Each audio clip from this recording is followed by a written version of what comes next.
Bonjour, dans ce cours, nous allons voir comment améliorer la saisie d'une facture sous Excel 2007. Donc, tout simplement, comment saisir le moins de choses pour que Excel fasse le plus de choses à notre place. Donc, dans un précédent cours, nous avons vu comment réaliser cette facture avec trois types de frais de port selon le total des marchandises. Et nous avons vu aussi comment masquer les valeurs zéro. C'est-à-dire qu'ici, partout, j'ai des formules de calcul. Mais comme j'ai pas de chiffre, logiquement il doit faire apparaître le 0. Donc on a vu comment masquer ce 0. Donc actuellement on est obligé dans cette facture de saisir notre code article, la désignation, la quantité et le prix unitaire. On est obligé de saisir 4 informations.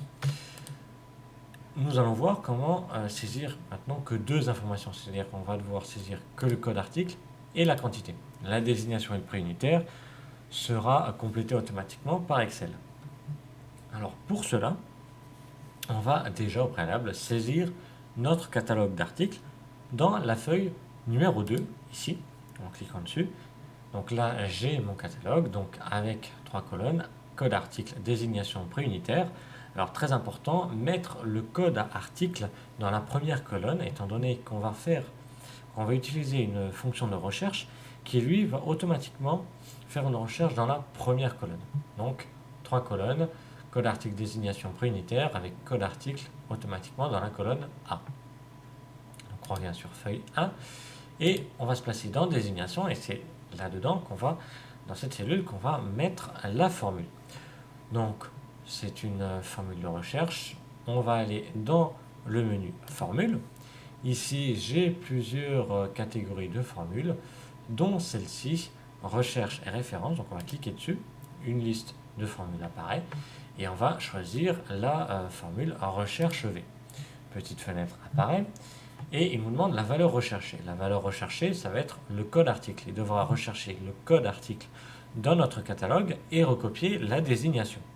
Donc nous, étant donné qu'on se trouve sur la ligne 12, le code article correspondant, il est dans la cellule B12. Donc soit on tape B12, soit on clique sur cette petite icône, et on clique sur B12, qui correspond à notre code article, et on valide avec entrée. Table matrice, ça va représenter notre catalogue, c'est-à-dire qu'on lui dit quoi rechercher, maintenant on va lui dire où rechercher. Donc la table matrice, c'est notre catalogue. Donc, pour lui dire où est notre catalogue, on va cliquer sur ce symbole. On va aller sur la feuille 2 et on va sélectionner le contenu de notre catalogue. Donc on va le sélectionner sans prendre en compte les titres des colonnes. C'est-à-dire qu'on va sélectionner de A2 à C6. Voilà. On valide avec entrée. Et donc là, on lui dit de rechercher le code article B12 dans ce catalogue-là. Maintenant, on va lui dire quoi faire. C'est-à-dire qu'il a trouvé le code article. Maintenant, qu'est-ce qu'il doit recopier? Est-ce qu'il doit recopier la désignation ou le prix unitaire? Dans notre cas, là, on s'occupe de la désignation. Donc, il devra recopier la désignation. Désignation qui se trouve dans la colonne B, donc la colonne numéro 2. Donc, numéro, index, colonne. On va taper tout simplement le chiffre 2. Et on valide avec OK.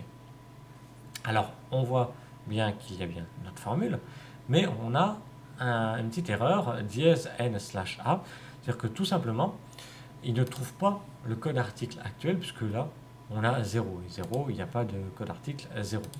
Donc, l'inconvénient, c'est que ici, on aura après à incrémenter cette formule pour qu'il y ait cette même formule partout.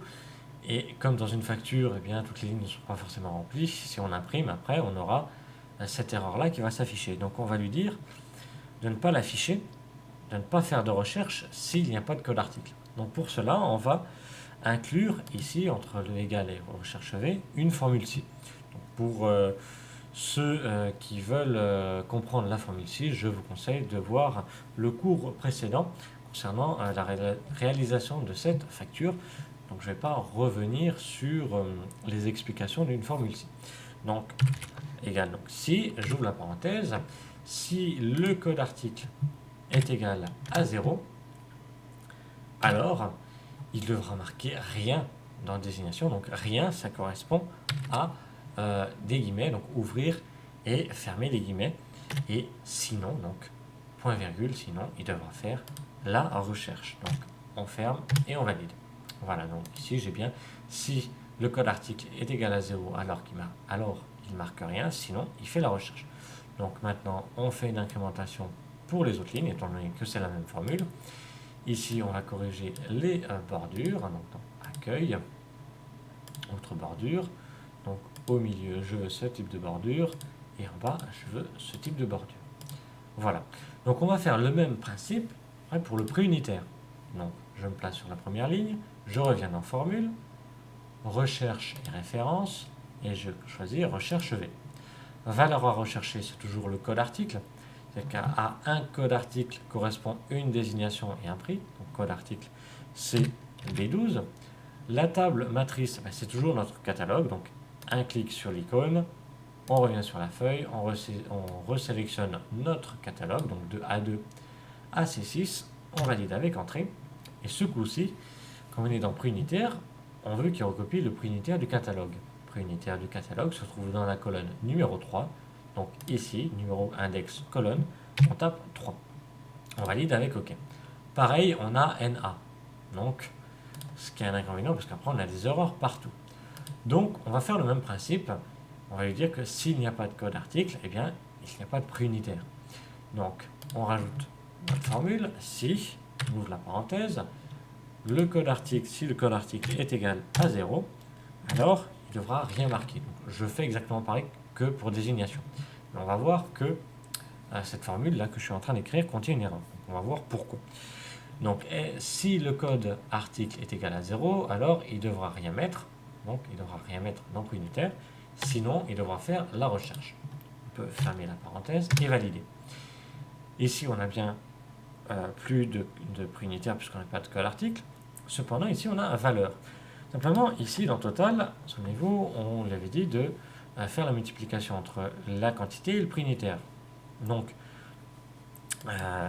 et là, il ne peut pas. Alors, pourquoi? Tout simplement parce que dans le prix unitaire, on a marqué que s'il n'y a pas de code article, eh bien, il devra taper rien. Donc, rien, là, les guillemets, ce sont du texte. Donc là, c'est du texte. On lui demande dans Total de multiplier un nombre par du texte. Donc ça, il ne comprend pas.